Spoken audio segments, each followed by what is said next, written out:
Muy bien, buenas tardes. Vamos a comenzar ya la transmisión de una reflexión más, un tiempo de confinados. Así que estamos pendientes de que vayan ingresando todos nuestros amigos y hermanos para otra vez estar en confinados. Gloria, buena tarde a Lady Avendaño, a Bilu Envigado, ya pueden compartir el enlace con otros, a Natalie Restrepo también se une, pueden compartir el link con otras personas ahí en su muro de Facebook o enviarlo a través del WhatsApp. Alba Fisco también se une a nuestra transmisión de la tarde de hoy. Seguimos en confinamiento. Alejandra Cardona, confinados pero confiados. Nuestra esperanza está puesta en el Señor y sabemos que en medio de las dificultades y de las tribulaciones Dios está con nosotros. Angélica Vega también se une. Héctor Oliveros también está con nosotros en la tarde de hoy. Vamos a tener hoy un programa y un tema muy especial. Vamos a hablar de la vida después de la vida. Gloria Patricia Ortega está con nosotros desde Orlando, Florida. Bienvenida. Viviana Palacio también está pendiente de nuestra transmisión. Shalom está con nosotros en la transmisión. Aura Elena Cabrera, buena tarde. Dani Cuervo, bienvenido de nuevo, Dani. Nura Raquel Rodríguez desde España, bendiciones. Lucila Ruiz, bienvenida. Gloria Rendón, buenas tardes, bendiciones igualmente. Byron, desde La Estrella. Hermana Aura, buena tarde. Jenny Sánchez, buena tarde. Shalom, buenas tardes. Y shalom también para usted. Lucila Ospina, buena tarde, el Señor la bendiga. Así es, Dani, lo extrañábamos. Yaneda Acevedo, le damos la bienvenida. Mi amigo y pastor Freddy Malambo, desde Cartagena, un abrazo. Jenny Sánchez está en México. Jenny, buena tarde. También tenemos a Gloria Cortés, buena tarde. A Gloria Rendón, le damos la bienvenida. Un minuto más para dar ingreso a los hermanos y saludarlos. Diego Alejandro, una buena tarde. Seguimos esperando en la misericordia del Señor. ¿En quién más? ¿A quién más iremos si solo tú tienes palabras de vida eterna? Adriana Celis, buenas tardes. Bienvenida. John Díaz, también saludos y bienvenido. La vida después de la vida. ¿Qué significa eso? Bueno, quedaría más fácil la vida después de la muerte, pero no, vamos a hablar de la vida después de la vida. Janet Herrera, bienvenida. Andrés Arcila, bienvenido Andrés, qué bueno verle por estos lados. Buena tarde, saludos para ti y tu esposa. La vida después de la vida.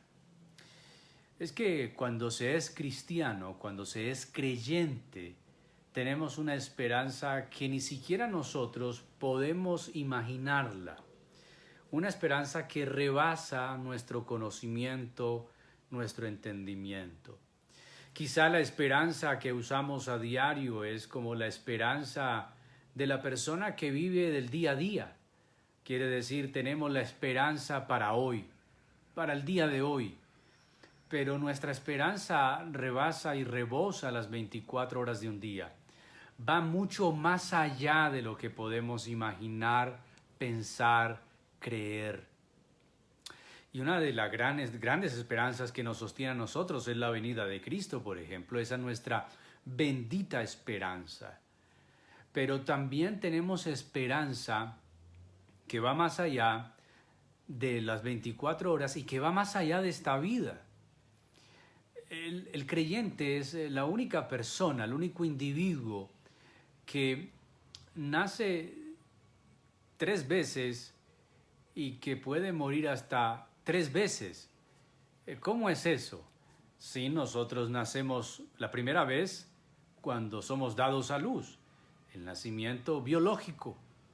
Nosotros nacemos la segunda vez cuando nos convertimos al Señor, cuando el Señor por su gracia nos llama a su camino. Ahí nacemos de nuevo, somos nuevas criaturas.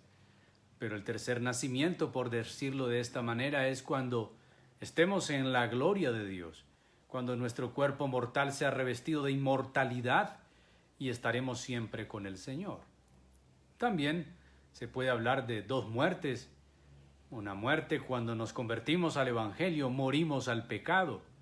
Bueno, la primera muerte realmente ya se había dado a causa del pecado y Él les dio vida cuando ustedes estaban muertos en delitos y pecados. Entonces la primera muerte es por el pecado, la segunda muerte es al pecado y la tercera muerte es cuando abandonemos este cuerpo físico. Bueno, alguien sin Cristo experimentará también tres muertes porque Él está muerto por el pecado, pero como nunca murió al pecado, morirá en pecado y experimentará la segunda muerte. Yo creo que los que han leído la Biblia saben de qué me refiero. La muerte segunda de Apocalipsis es la muerte eterna. El término muerte, tánatos, es separado, estar alejado de Dios. Lo que Dios le dijo a Adán el día que de él comieres, ciertamente morirás. Y Adán no cayó muerto como envenenado por el fruto prohibido, sino que quedó separado, la criatura del Creador, el Creador de su criatura. Pero a partir de Cristo nuestra vida toma otras dimensiones. Bien es cierto lo que he escuchado, que la vida cristiana es una vida excelente. No es una vida estratificada, no, es una vida excelente. Quiere decir, es una vida que va más allá de lo que cualquier vida puede ofrecerse en la tierra. En San Juan 10, y voy a utilizar varios textos para tener la reflexión de la vida después de la vida, Jesús da su gran discurso sobre el buen pastor, que es en cierta manera la reinterpretación del Salmo 23 y la aparición del pastor según el corazón de Dios, que es la denuncia de Jeremías y Ezequiel.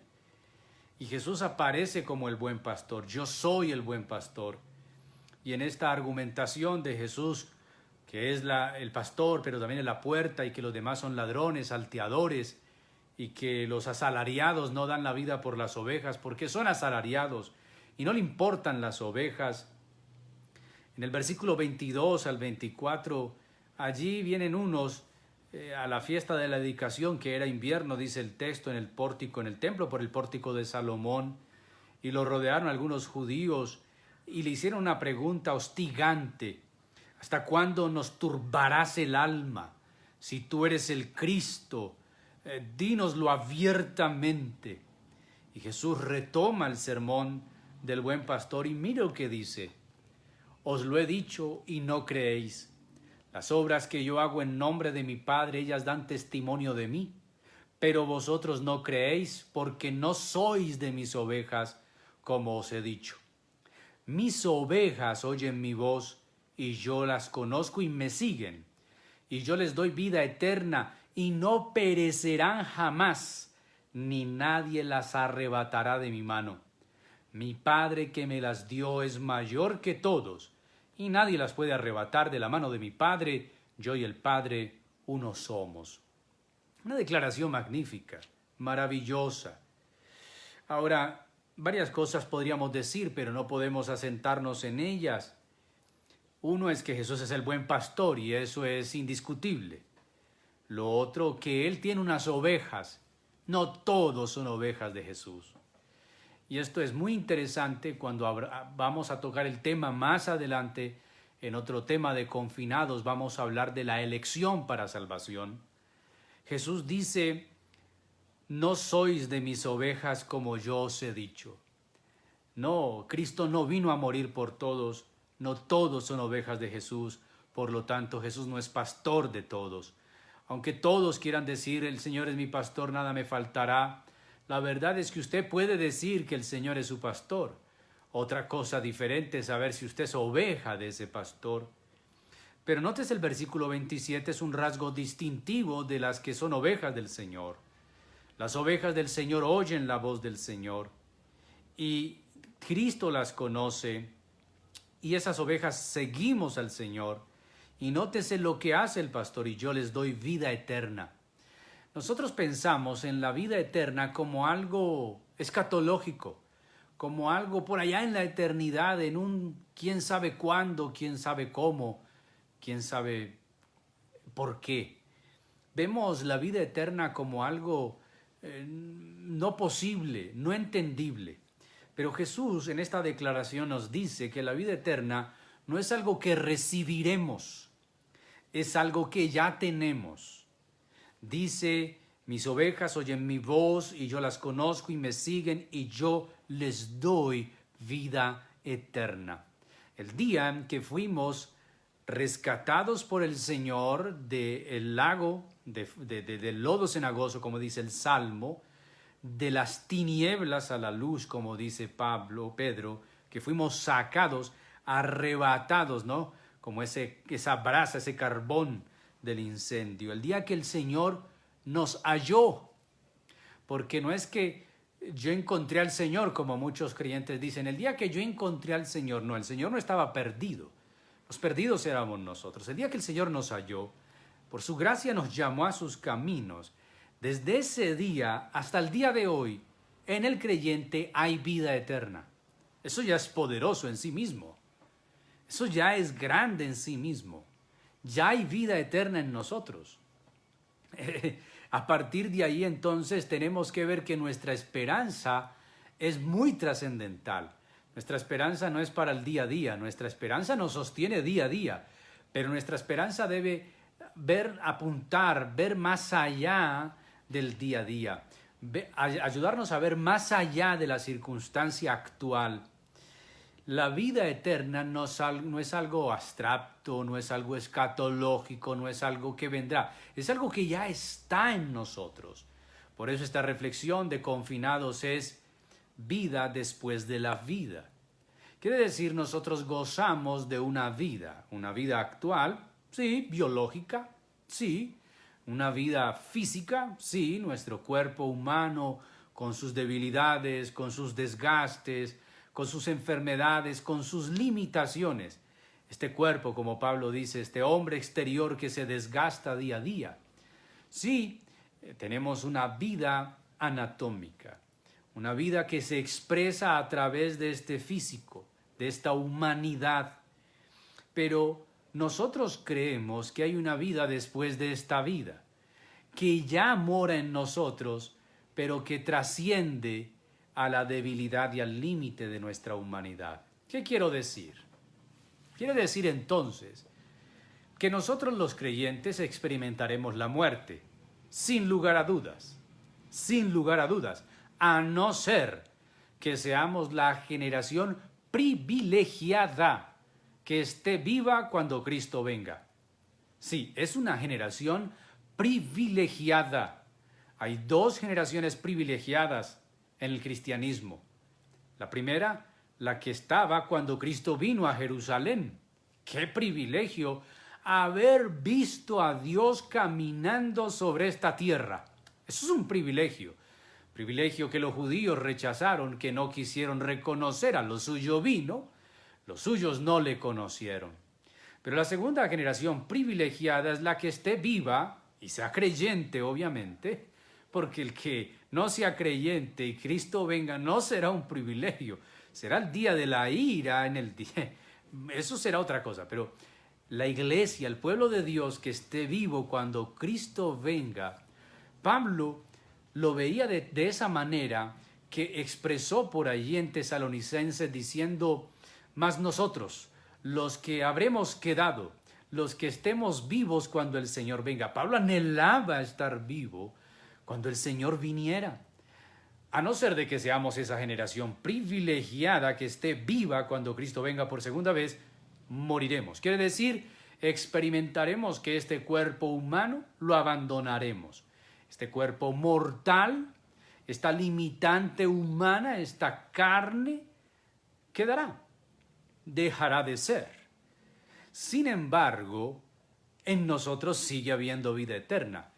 Quiere decir, aunque el cuerpo deje de respirar, humanamente hablando, anatómicamente hablando, biológicamente hablando, en el creyente hay vida permanente y esa vida es una vida eterna.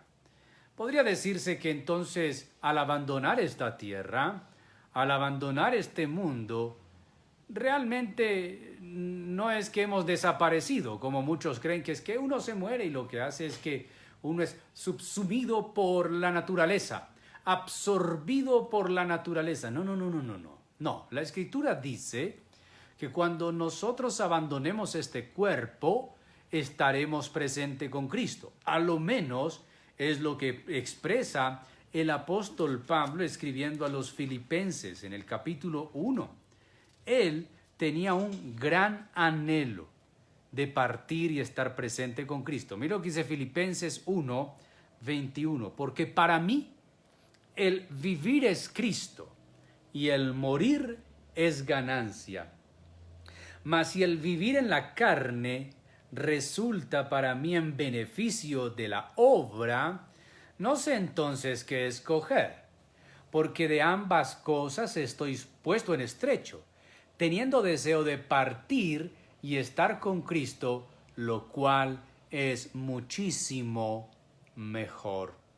Pero quedar en la carne es más necesario por causa de vosotros, y confiando en esto sé que quedaré, y que permaneceré con todos vosotros para que vuestro provecho y gozo sea de la fe, para que abunde vuestra gloria de mí en Cristo Jesús por mi presencia otra vez entre vosotros. Nótese lo que Pablo dice, lo que él cree que deberíamos creer nosotros.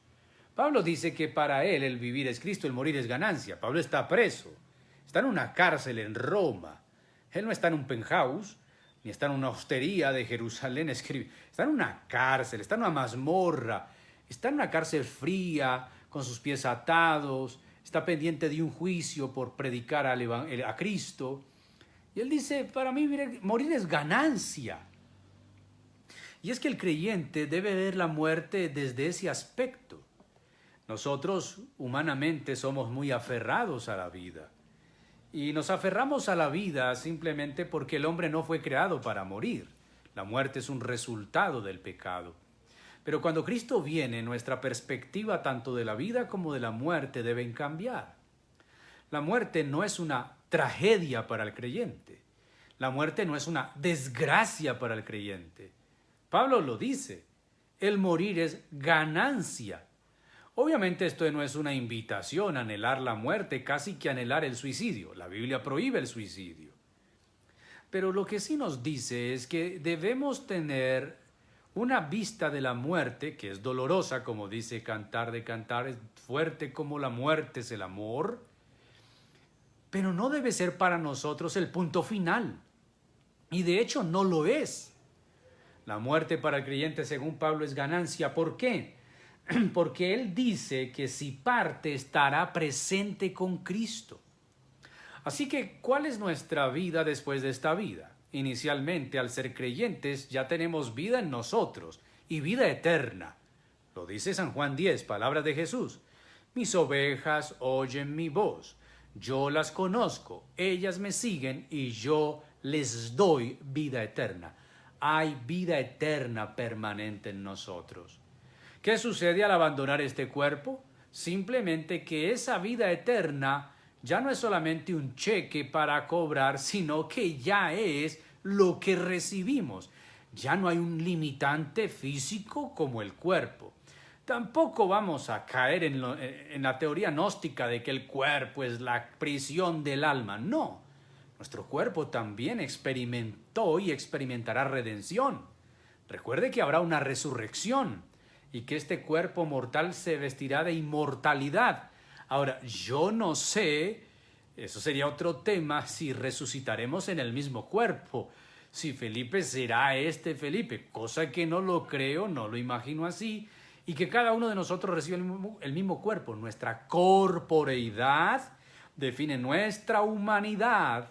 Nuestra humanidad tiene unos limitantes a una vida terrenal, pero la redención eterna ya no requiere ni humanidad, así que ya no requiere esta corporeidad, ya no va a haber familiaridad, no va a haber reproducción, seremos como los ángeles que ni se casan ni se darán en casamiento.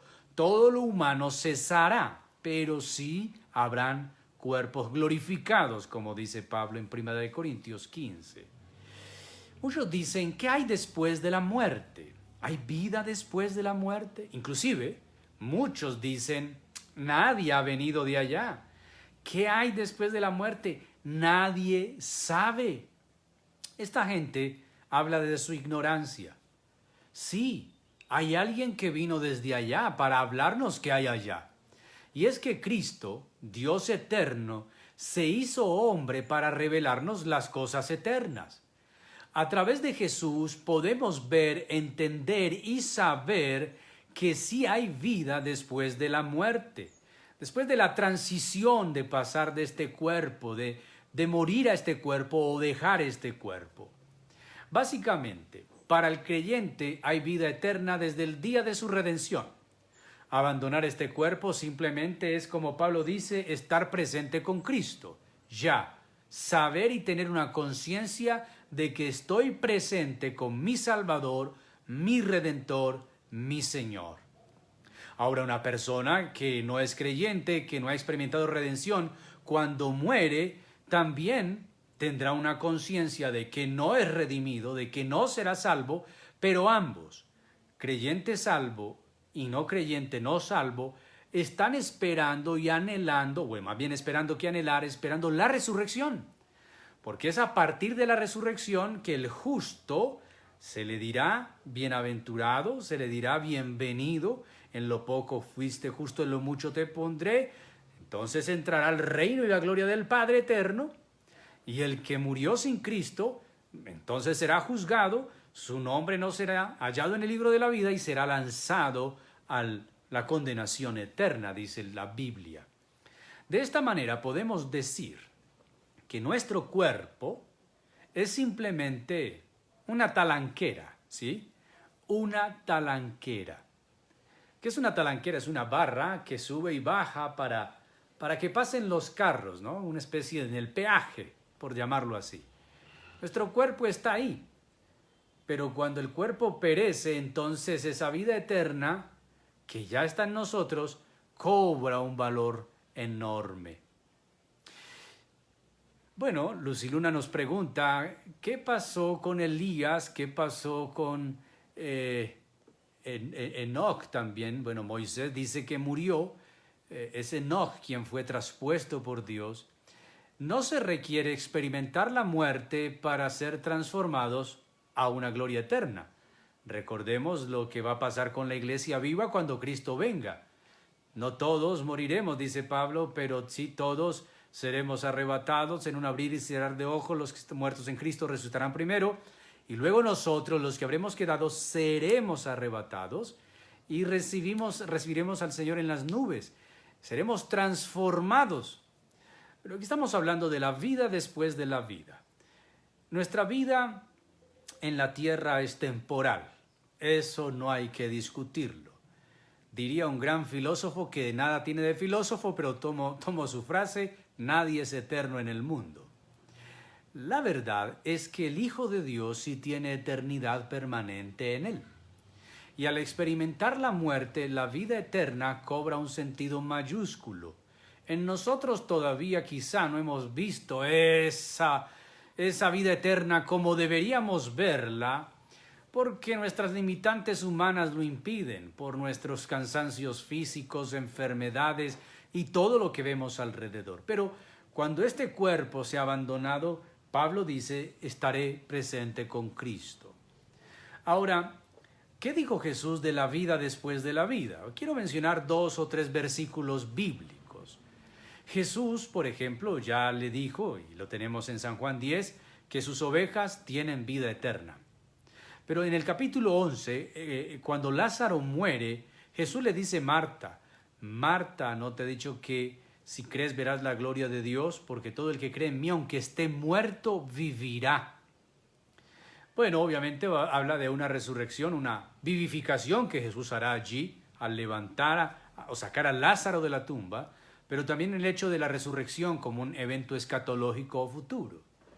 Pero Jesús, estando en la cruz, un ladrón, el ladrón aquel que dice, acuérdate de mí cuando estés en tu reino, Jesús le dice, de cierto te digo que hoy estarás conmigo en el paraíso. Ahora, ¿qué le dijo Jesús allí? Hay mucho debate teológico allí, inclusive un tema escritural por una coma, si es antes y es después. Los testigos de Jehová dice, de cierto te digo, hoy, coma, que estarás conmigo en el paraíso, pero no le dice cuándo. Bueno, la Biblia de los testigos de Jehová es totalmente amañada a su teología y a sus creencias. Pero si tomamos las otras versiones, aún las católicas, es de cierto te digo que hoy estarás conmigo en el paraíso. ¿Cómo entender eso? Bueno, algunos dicen que el paraíso es el tercer cielo.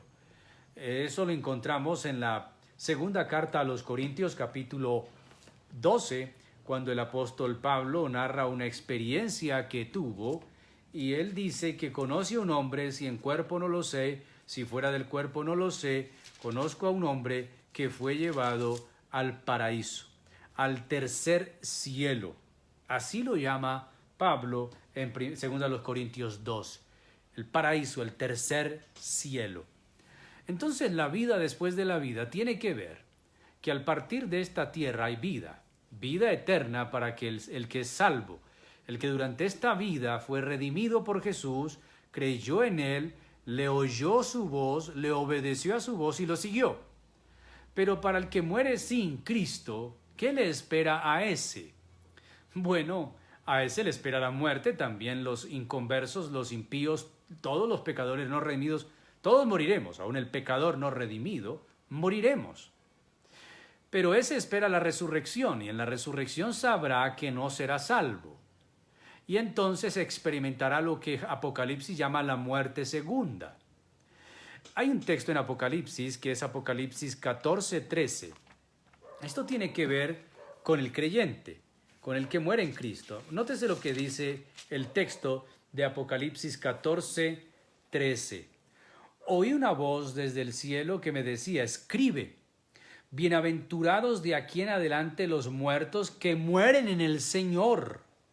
Sí, dice el Espíritu, descansarán de sus trabajos, porque sus obras con ellos siguen. Morir en el Señor, dice allí, y es una dicha morir en el Señor. Pablo ya lo ha dicho que para él morir es una ganancia. En Hebreos capítulo 2, vamos a mirar otro texto, versículo 15, encontramos que también a partir de la redención, la muerte ya no es para nosotros ni un estigma, ni un sufrimiento, ni algo que pueda producirnos terror. Mire lo que dice Hebreos 2:15. Voy a leer el texto. Vamos a encontrarlo acá. Mire lo que dice la Biblia. Y librar a todos los que por el temor de la muerte estaban durante toda la vida sujetos a servidumbre. Leo el texto anterior.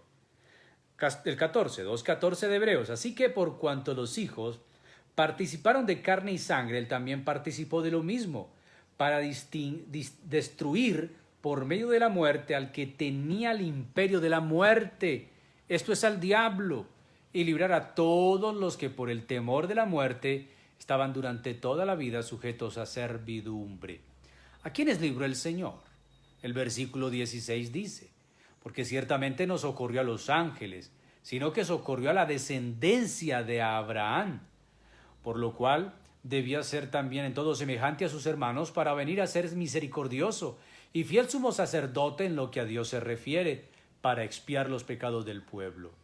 Pues en cuanto él mismo padeció siendo tentado, es poderoso para socorrer a los que son tentados. Habla de Jesús, que cuando se encarnó, vino, murió, destruyó por medio de su muerte al que tenía el imperio de la muerte, esto es al diablo. Así que no le tememos a la muerte porque ya no es un dominio del diablo. Jesús lo dijo en San Lucas: no teman a quien pueda matar el cuerpo, pero no puede destruir el alma. Teman más bien a quien tiene poder de destruir el cuerpo y también de destruir el alma, y ese es Dios. En este sentido, la muerte para nosotros entonces no es algo que debe causarnos espanto o terror. No significa que no seamos apegados a la vida y a los seres queridos, sí, y que expresemos dolor, total. Pero para el cristiano la muerte es una ganancia, la muerte fue vencida por Jesús. Nuestra vida después de esta vida es vida y vida eterna. Es disfrutar eternamente la presencia del Señor. Es recibir su gracia, su favor, estar para siempre con Él. Bueno, ¿qué haremos en el cielo? Eso sería otro tema. Muchos ven el cielo como un asunto muy aburrido de estar tocando arpas y estar en un culto eterno. Pero eso no dice la Biblia sobre el cielo. Luego quizá trataremos el tema. Básicamente, mis queridos, recojamos otra vez el tema de nuestra esperanza. Nuestra esperanza no está puesta en una vacuna o en la OMS o en la economía mundial. Nuestra esperanza no está puesta en los científicos, nuestra esperanza está puesta en Dios.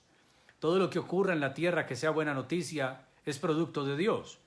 En estos días que se dio la noticia de la vacuna de Oxford y que estaban desarrollándola con éxito, en unos comentarios una gente daba gracias a Dios y otra gente respondía, no es gracias a Dios, es gracias a los médicos y a los científicos. Obviamente que ese médico es médico y el científico es científico porque tiene una mente con que piensa y porque tiene algo que estudiar, lo que estudió, y la mente con que piensa se la dio Dios. Todo proviene de Él, todo es de Él y para Él. Entonces, nuestra esperanza se pone en el Señor. Como dijo el Salmo, en el Salmo 121, alzaré mis ojos a los montes. ¿De dónde vendrá mi socorro? Mi socorro no viene de los montes. Alzar los ojos a los montes, después de que el monte termina, ¿qué sigue? Sigue el cielo. Es que la colina de la montaña es el límite entre el cielo y la tierra, visualmente hablando. Y es que nuestra esperanza está en el cielo, de donde esperamos a nuestro Señor y Redentor, nuestro Salvador Jesucristo. Así que vida después de la vida. ¿Qué hay después de esta vida? Hay vida para el que es salvo. ¿Qué hay después de esta vida para el que no es salvo? Hay muerte, la muerte segunda. ¿Cómo hallamos o cómo obtenemos la vida eterna? Ni se obtiene ni se halla. Es un regalo de la gracia. Es cuando Jesús llama a sus ovejas le oyen, pues distinguen su voz y le siguen a Él. Ahora, la pregunta es, ¿eres oveja del Señor? ¿Le oyes su voz? ¿Distingues su voz? ¿Le sigues a Él? Porque si eres oveja del Señor, si distingues su voz y le estás siguiendo, no debes de temer. Hay vida eterna en ti. Desde el día en que Él te rescató, ya tienes vida eterna. Yo tengo vida eterna. Pero nos enfermamos, sí. Recuerde que esa vida eterna tiene unos límites mientras estemos en este cuerpo humano. Pero hay vida eterna cuando pasemos el límite de este cuerpo, cuando ya no existamos más en esta terrenal humanidad o en esta humanidad terrenal, nuestra vida eterna estará al 100%.